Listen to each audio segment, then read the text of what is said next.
I'd now like to introduce our keynote speaker, Kathy Kaliza. Kathy spent 3 decades in management training, customer service, loyalty marketing, executive leadership in the hospitality industry, and serves as a certified coach. She is here today to share 3 essentials traits to lead with confidence. Kathy, welcome.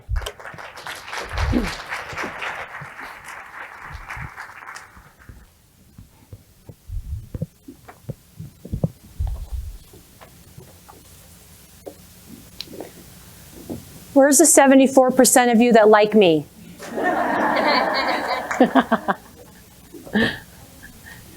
Let's go back to 1989.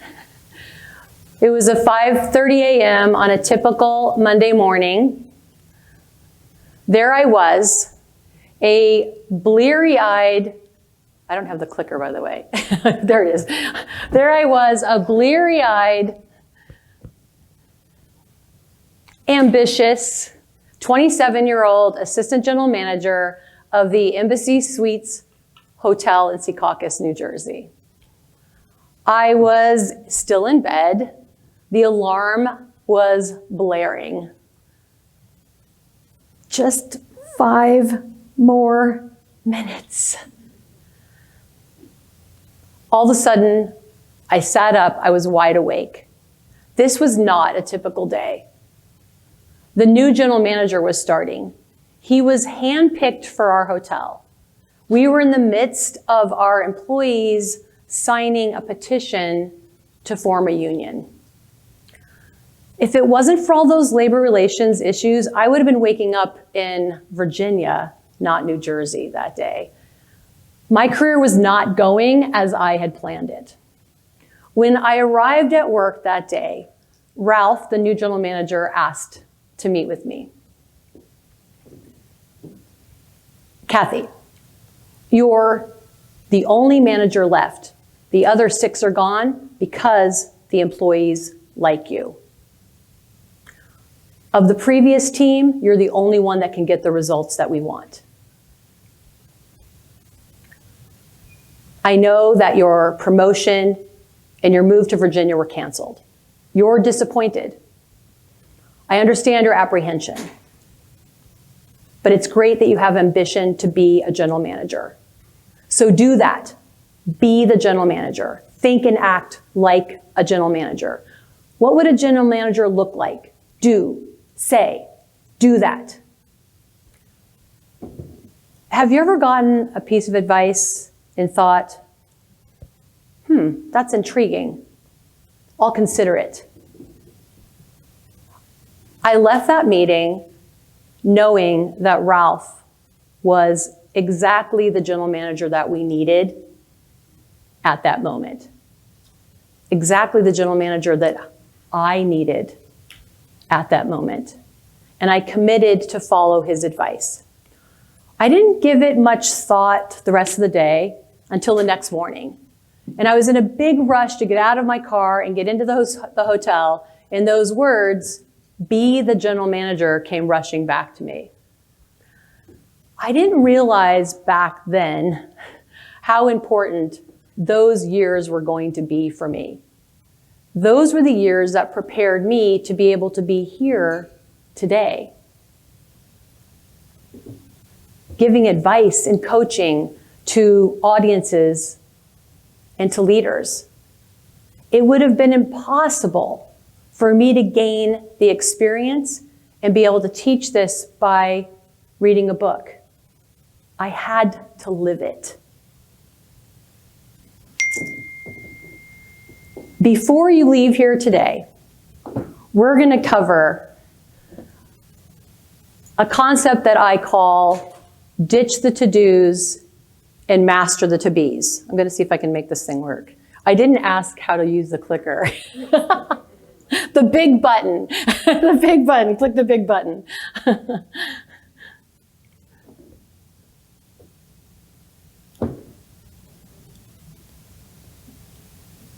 The big one? The green one?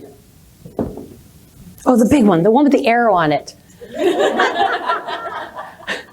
You know, it's much different when you're just clicking a mouse behind the computer, right? You guys know what I'm talking about? Yeah. All right, let's keep going. All right, so the way you're gonna get there, ditch the to-dos and master the to-bes, is we're gonna first talk about how to be the general manager. Now, I realize some of you are beyond the position of GM. You're still gonna benefit from this. We're gonna take a look at this second concept I call be even more human. And then third, we're gonna talk about the topic that was the most difficult for me to master. And that is the art of being a sounding board. I think I wanna put this thing down now. There we go. All right, so let's naturally start with how and why to be a general manager. So I was in that garage, pulling my car in, and those words, be the general manager, came back to mind. And I imagined seeing a sign over the parking space that said general manager. If I were to be the general manager, what would I do? Would I do anything differently? As I entered the back of the building, I took a moment to take it all in. It was this beautiful open atrium hotel. There was cream-colored marble floors, and they glistened just like glass. There were these green, luscious plants everywhere. Don't freak out that the screen's gonna be black. I'm gonna take that down. You're like, aw. As I looked around, I smelled the coffee brewing. And I thought, if I were to be the general manager, what would I do first? Who would I talk to first? This was not an easy skill to master. As I imagined being the general manager, I was still an assistant general manager, and I had all the responsibilities that came with that position. But I continued to ask myself those general manager questions.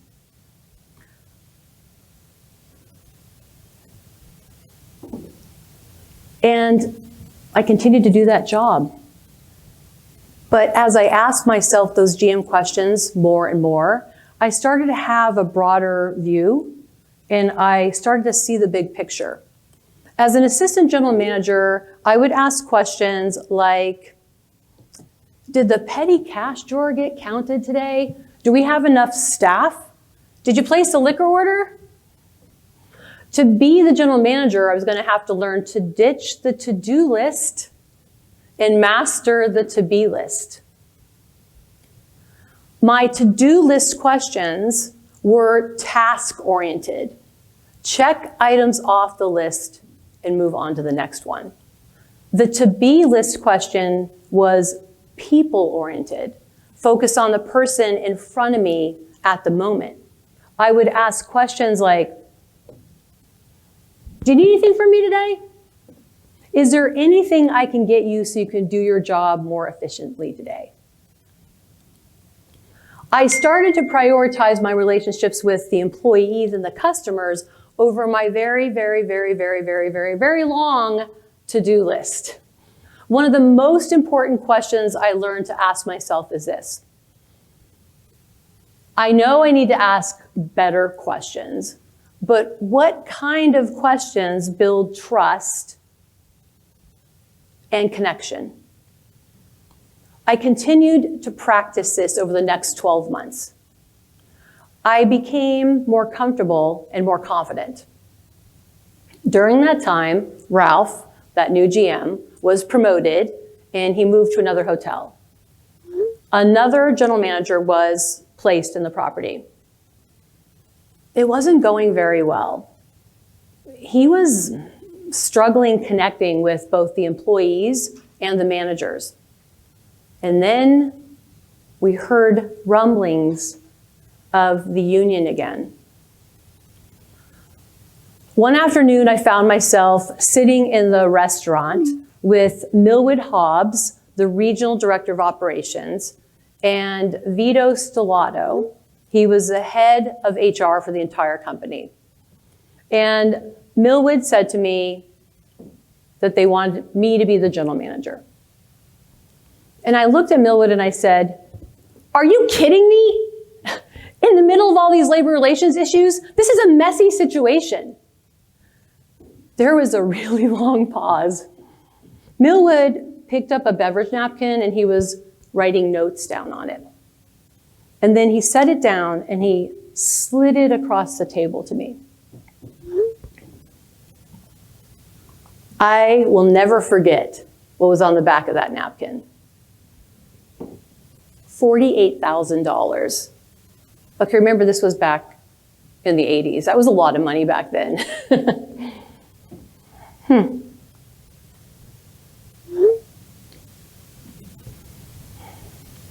Millwood, do you think this is about the money? This is about the people. These employees deserve leaders who respect and value them. Do I think I'm the right person for the job? Yes. But let's be clear, it is not about the money. I need to think about it. About 10 minutes later, I found myself in the conference room with Vito, the head of HR. "Kathy, this is a big decision. The chances of you having a union election are high. The chances of you winning that election are extremely low. The best chance we have as a company of winning is you. You've managed to not fall into the trap that other managers do, putting their to-do list ahead of their relationships. The employees here know that you value and respect them." A few moments later, Millwood walked into the conference room. "Millwood, Kathy and I have a deal. She's going to take the job. Here's the deal. If we have a union election and we lose, I told her we'll go ahead and transfer her to another property." Millwood, I know what you're thinking. You and I both know that she is the only person that's going to be able to rebuild these relationships if we can. I learned a lot of unexpected lessons during that time, but I had my dream job. Does everybody have pen and paper here? All right. Think about your current position. Think about 2 to 5 years into the future. What is your most important to be in 2 to 5 years? It could be a position that you aspire to be in. It could be a new way of being in your current position. For you, it could be to be retired. Anyone? To be retired? Okay, to be retired. I can't really see you in the back. To be retired. If you were to be, well, let's do this. Write that down first. Think forward first. 2 to 5 years, what is your most important to be? Most important to be, 2 to 5 years.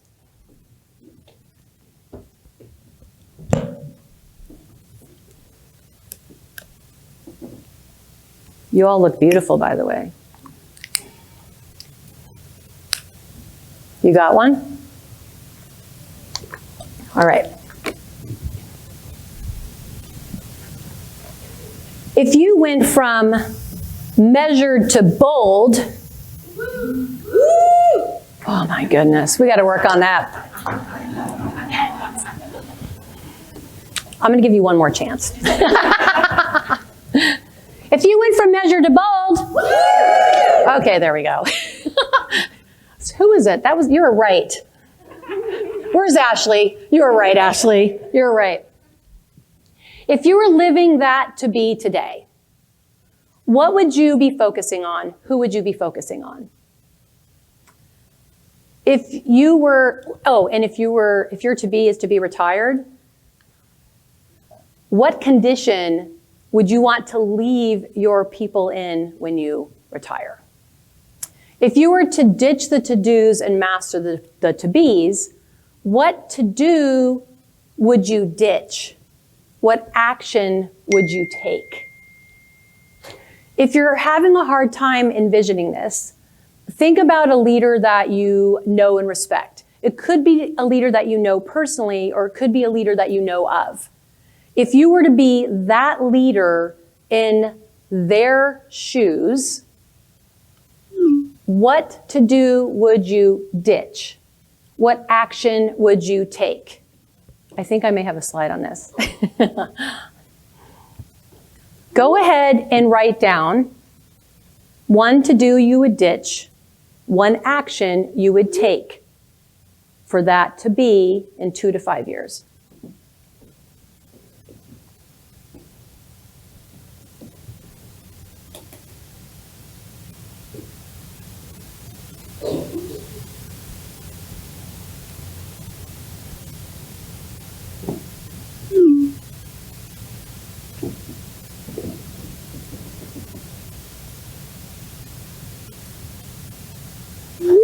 Should I say y'all? I'm not actually from the South. Y'all ready?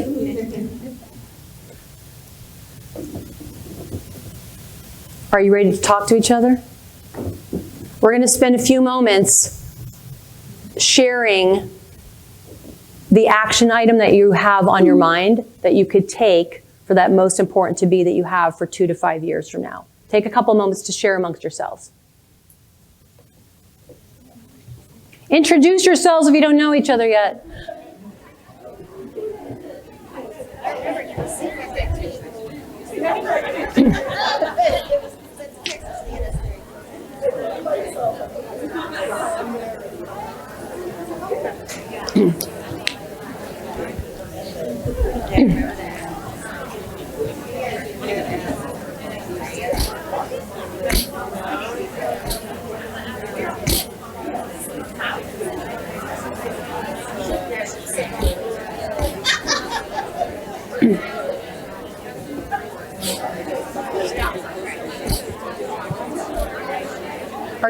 Are you ready for your microphone?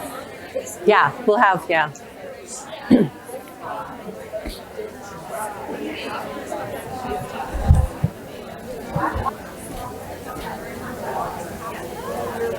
Let's make sure we give each person a chance, so if the other person hasn't spoken yet, switch.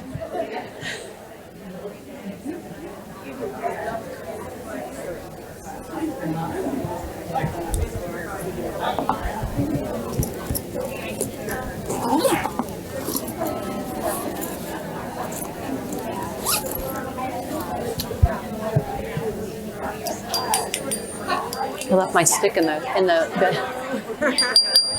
There you go. Amazon. I know you did a lot of shopping too the last couple of years on Amazon. All right, we're looking for a couple volunteers, maybe 2, to share either an action item that you came up with for yourself or one that you heard that was really cool that somebody else had. So 2 hands. Who's going to volunteer? Come on, don't be shy. This is a Women's Leadership Summit. Come on. Oh, there we go, right here in the middle. Oh, okay, yeah, no, go, you can go. Are you forcing somebody to do it there? Okay, go ahead. Tell us your name. I know I met you. Jenna. Jenna. Yes. Hi. Hi, what do you got?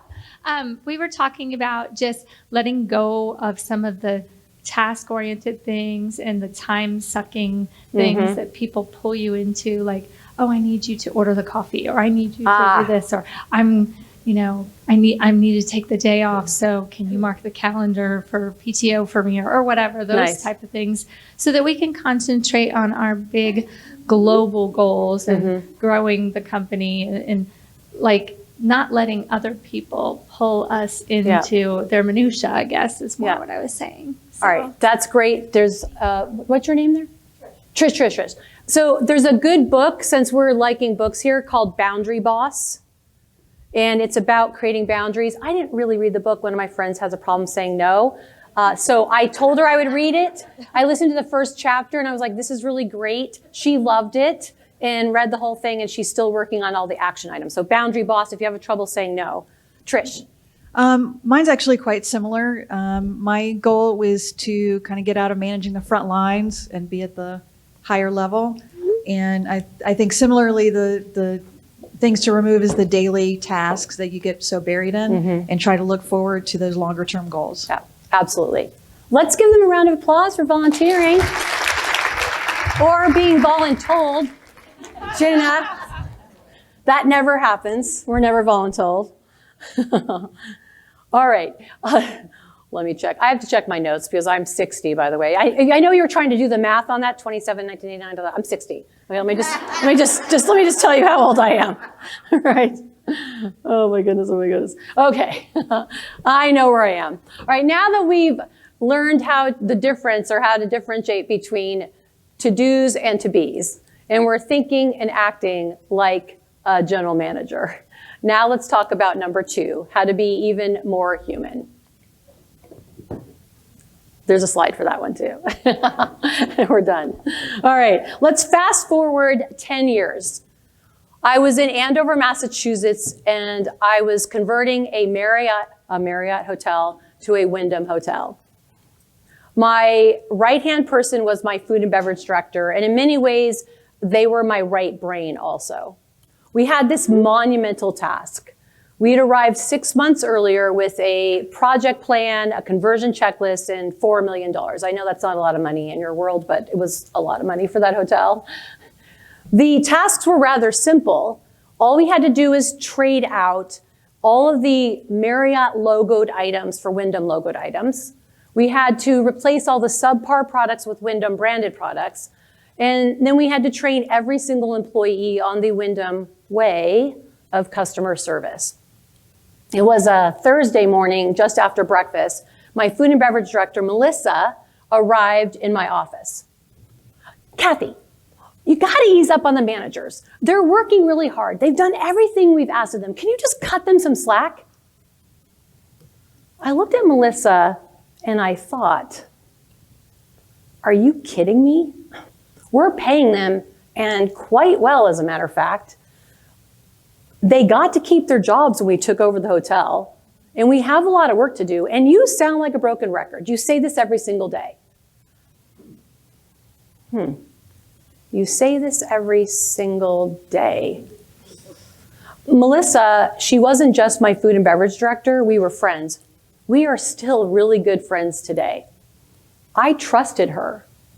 Maybe she was right, and we needed to recognize the managers a little bit for what they were doing. Melissa, you're right. I've been pushing all the managers really hard. And more importantly, I've been ignoring you. I'm really sorry for that. How about you find us something to celebrate? 4:30 that afternoon, we were out on the patio. Melissa, I, our department heads and their assistant managers. And Melissa was updating them on the last 3 months' customer satisfaction survey results. Say that 10 times fast. The numbers had increased a little bit, but they were going in the right direction up. Melissa said to the team, everyone, we want to thank you for all of your hard work. The last 3 months have been really tough. You've been taking care of the employees or the customers, and you've been working on those conversion checklists that seem like they're never going to end. I promise you there is an end in sight. And with that, we have a surprise for you. Just then, 5 minutes into the meeting, it was over. And right on cue arrived our bartender pushing a cart with pitchers of margaritas and chips and salsa. We had a margarita or 3. We had some chips and salsa, and we had a few laughs. I know, big deal, you had some margaritas and some chips. I understand why you might be thinking that. Here's what's fascinating.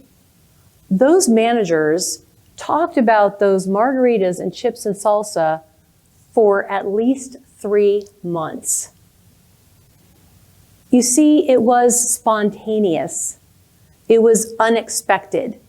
It was an experience, and it created a memory for them. That is the best type of recognition. We owned the restaurant, so the chips and salsa cost us $5. The margaritas cost us $10. Being seen as more human by your managers, do you know the answer? Priceless. There are some things that money cannot buy. Not gift cards or thank you cards or accolades. Being with your people, being a little more human, creating memories that are lasting. Those memories build relationships. The core to leadership is relationships. A title, not the kind of title you all are thinking about, and position do not make you a leader. And a leader does not need a title or authority. People work for people with titles and authority, and they follow leaders. People work for people with titles and authority, and they follow leaders. Leaders gain followers by building relationships and being just a little more human. McKinsey and Company recently shared some results from a job satisfaction survey they had conducted. Go ahead and write these three numbers down. 25%, 39%, and 86%.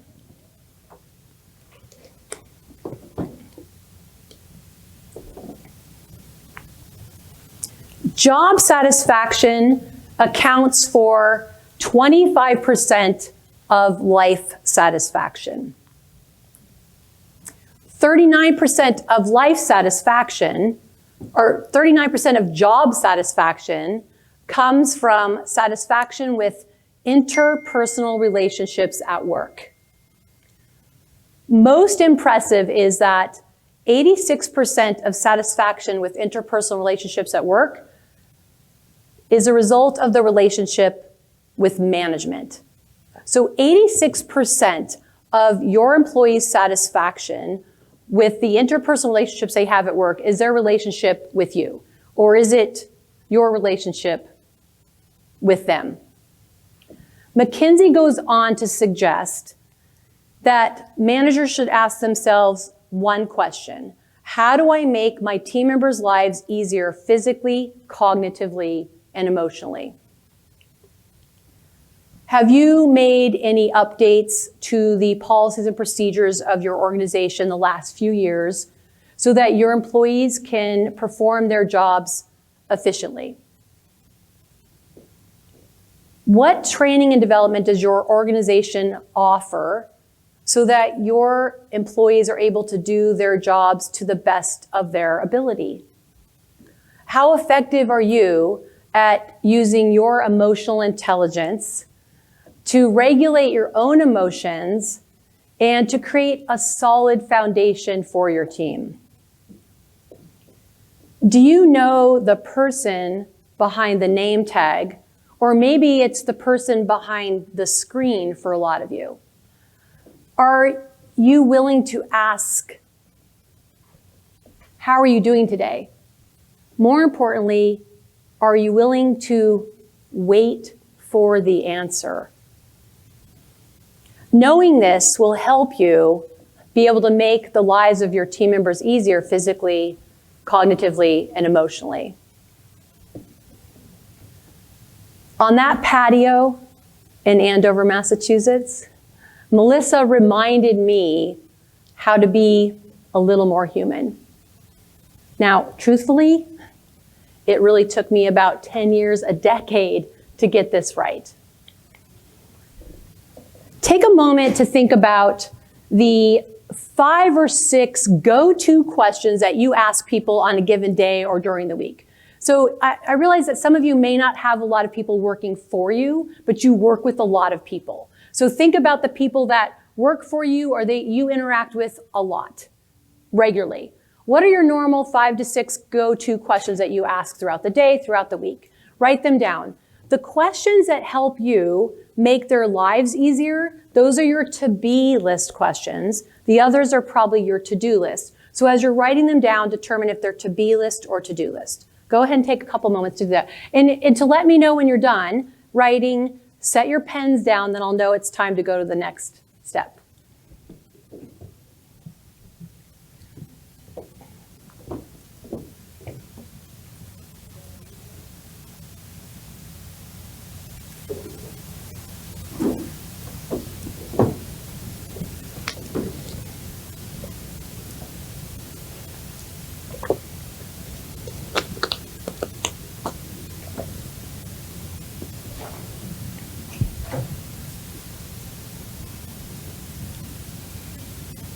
So quiet. It's too quiet.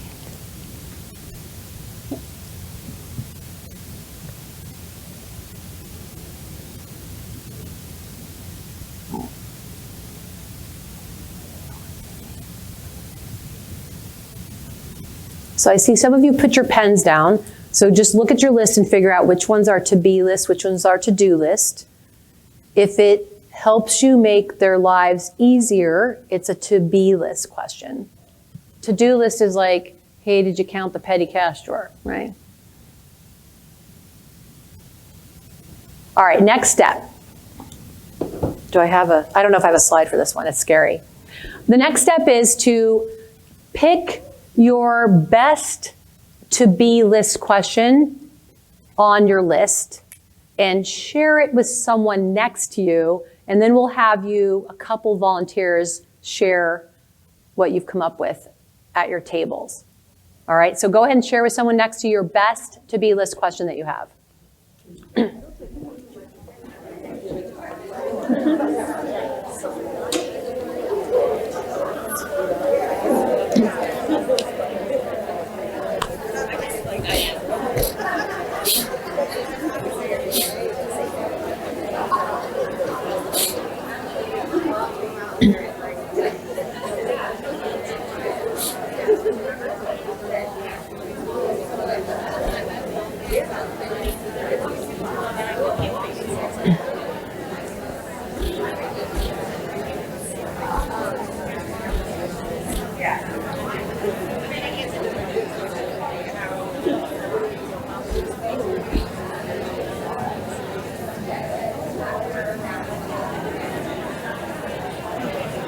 About one more minute, ladies, one more minute.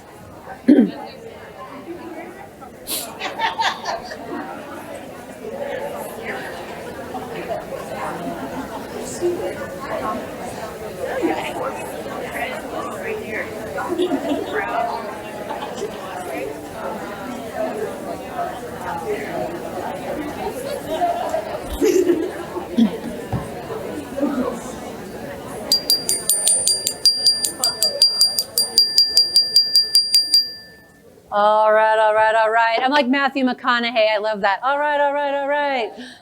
That's my filler word. Okay, so where are our volunteers? Oh, there we go. And what's your name? Rachel. Rachel. All right. What's your best to-be list question? So I actually stole this from Brene Brown off of a podcast, and I start and implemented this where we start all of our meetings doing a 2-word check-in. And it's basically our way or my way of kind of finding the pulse of everyone. Where's everyone at that day? Mm-hmm. And if I need to, then I follow up with them privately. If they've kind of shared, some words, trigger words, I call them, like, oh, something's going on with that person. And as, big in the HR world in our company, then I can kind of follow up and check in with them and see. What is it? Is it like Dare to be Great, Dare to be Vulnerable? What's the name of the book? The Brene Brown. She has a book. I know. Does anybody know? Dare to something. Dare to Lead. Dare to Lead. There you go. There you go. Which is the name of the podcast. All right. Nice. So. All right. Who else? There we go. Oh, good. Make her walk. What's your name again? Nicole Beatty. Nicole Beanie? Beatty. Beatty. Beatty. Yep. There we go. Nicole. One of my favorite questions to ask, in particular with one-on-ones and individual conversations, is what is the last thing that I've done to frustrate you? Ooh. And I think it opens up, one, you get a lot of smack across the face moments. You're like, oh, why? Yeah. Help me understand. But I think also, too, it helps me understand sometimes the decisions that I make that I maybe didn't think about from the team member perspective enough, because that leader is now dealing with the fallout of the decision that I've potentially made. Yep. So I think it's opened up a lot of great conversations. And as time passes, it's less about me needing to ask, and it's more about they just come prepared with what's frustrating. So it's a good trust builder as well. I love that. I love that. It helps reveal those blind spots that we all have, right? Is there another one? We can do one more. All right, there we go.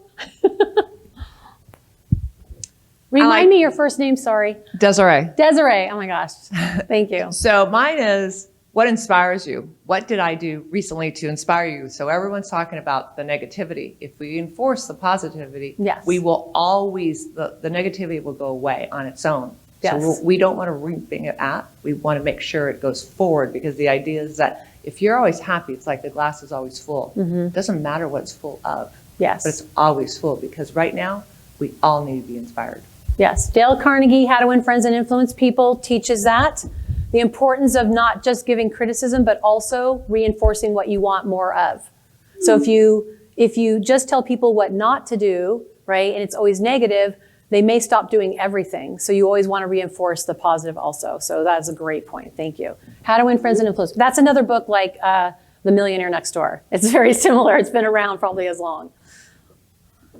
All right. Just kidding. Are you ready to go from measured to bold? Now we're talking. Let me get rid of that. So to be even more human will take time and intention. Leaders gain followers by building relationships and being just a little more human. The last and most important leadership lesson I learned, to be a sounding board, came from Nick. I'm getting better at this. It's just in time to almost be done. So Nick used to like to come into my office typically unannounced. He arrived in my office one Tuesday morning and plopped down in the chair. He would come in and give me updates on what was going on with the technology. We were responsible for the loyalty program for the company, and we relied heavily on technology. And Nick was actually my IT liaison. So I was not a big fan of interruptions, especially when I was in the middle of a spreadsheet or working on a PowerPoint or trying to catch up on emails. Maybe you can relate. It's those moments when you're really glad that the person cannot read your mind. And then I would remind myself, what's more important, Nick or the spreadsheet? And Nick always won. So Nick would come in and give me these updates, and I pretty much never understood anything he was talking about because it was all technology. So my go-to strategy was to start asking him questions. So that's what I did that day. I started asking Nick question after question after question. And I noticed that Nick did this.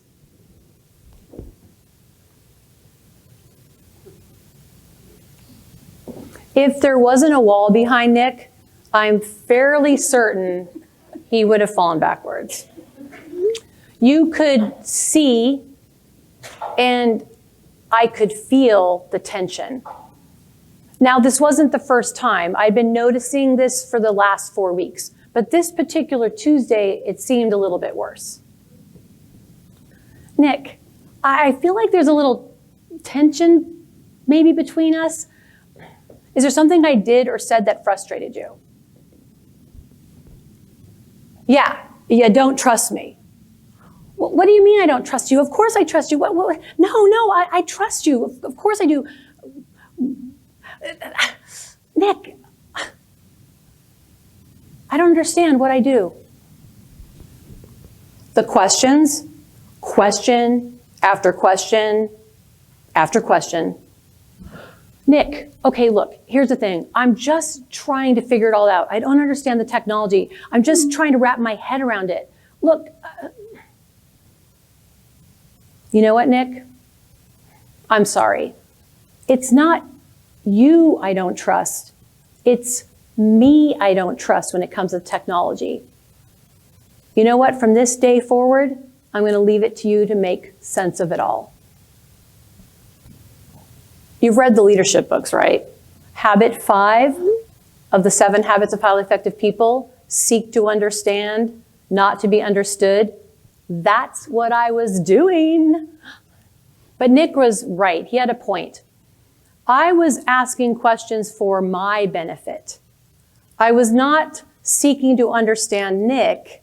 I was seeking to improve my knowledge. That comes from a to-do list.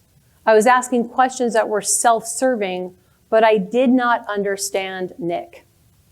I was new in that position and I was feeling like I was in over my head. I did not have confidence in myself, so Nick thought I didn't have confidence in him. From that point forward, I started asking him to-be list questions. A couple months later, Nick arrived in my office. I was catching up on 237 unread emails. Hey, Nick, what's up? He gave me his updates. Nick, is there anything I can do to make your life easier this week? Yes, as a matter of fact, there is. We've got this bug in the technology, and we need to get it fixed, but the IT department will only fix it if Mark, the CTO, approves it. Can you talk to Mark for me? Nick taught me the importance of listening. When Nick would give me his updates, he typically did not need any answers or any advice. He just needed to be able to talk it out sitting in the chair. He just needed me to be a sounding board. Now, I know I'm not the first person to tell you about the importance of listening. Maybe I'm the first person to ask this question. How do we develop the habit of listening?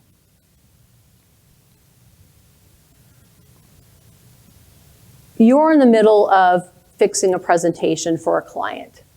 You've got that spreadsheet that's not calculating properly. You've got 237 unread emails, and your Nick shows up, and they need your undivided attention. What is undivided attention? Turn off the screens, turn off the ringer on your phone, turn off the voice in your head. This is not an easy skill to master. It took me decades to learn it, and I'm still having to be intentional about it today. When I realized Nick was frustrated, it's because I did turn off the screens, turn off the ringer on the phone, turn off the voice in my head, and I turned towards Nick. Here's the most important skill, leadership skill I learned, to be a sounding board.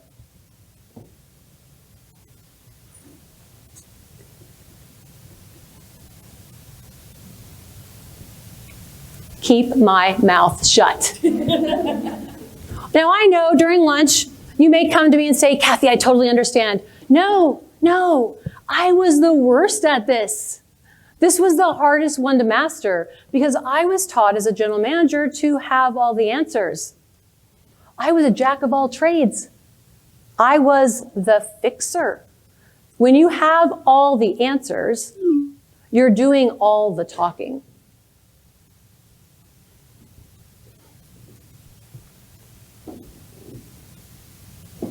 I just saw the time sign and it freaked me out.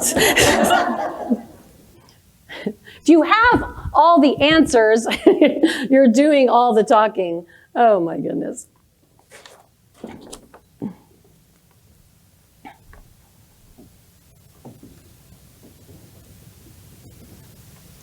Who here is a fixer?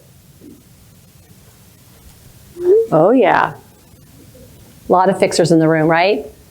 I could tell that talking to you last night. You are all a jack of all trades, right? I used to say I was a jack of all trades and a master of none, but I stopped saying that. If you recall that question that McKinsey suggested we ask ourselves, how can I make the lives of my employees easier, physically, emotionally, and cognitively? The question is not how to make your life easier. Take a moment to think about the people that you work with or that work for you. And consider, are there any people that you have a strained relationship with or that you don't understand fully, or they need you to be a sounding board? And just make a note of who those folks are. So we're looking at people that you need to work on the relationship with a little bit. It needs your attention. Just go ahead and make a note of that. Maybe one person.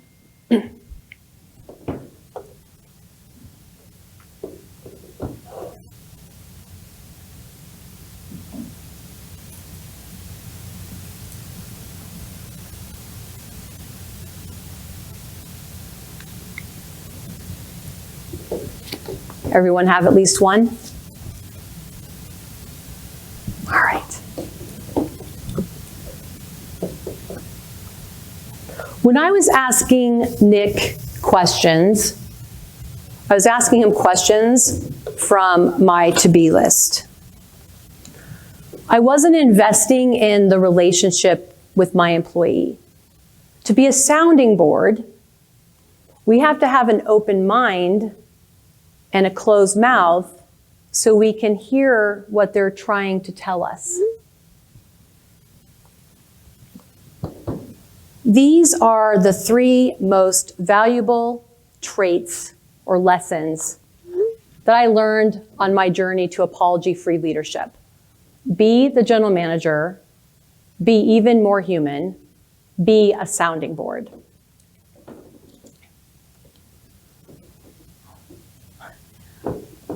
Way back then, when I got this advice from Ralph, and he said, Kathy, be the general manager. Think and act like a general manager. I had no idea that he wasn't just preparing me for the job I had then in the industry I was in then, but he was also preparing me for the career I have today, helping leaders build their teams. Let's not underestimate the impact of a great leader. Let's not underestimate your impact.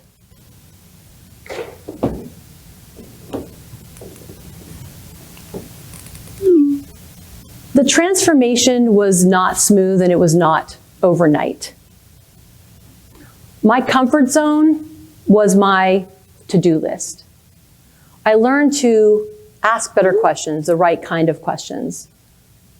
Questions that helped me know how to make my employees' lives easier, physically, cognitively, and emotionally. And as a result, I had more self-confidence, I had more confidence in my team, and they had more confidence in me. If this resonates with you, review your notes later and determine which of these traits applies to you.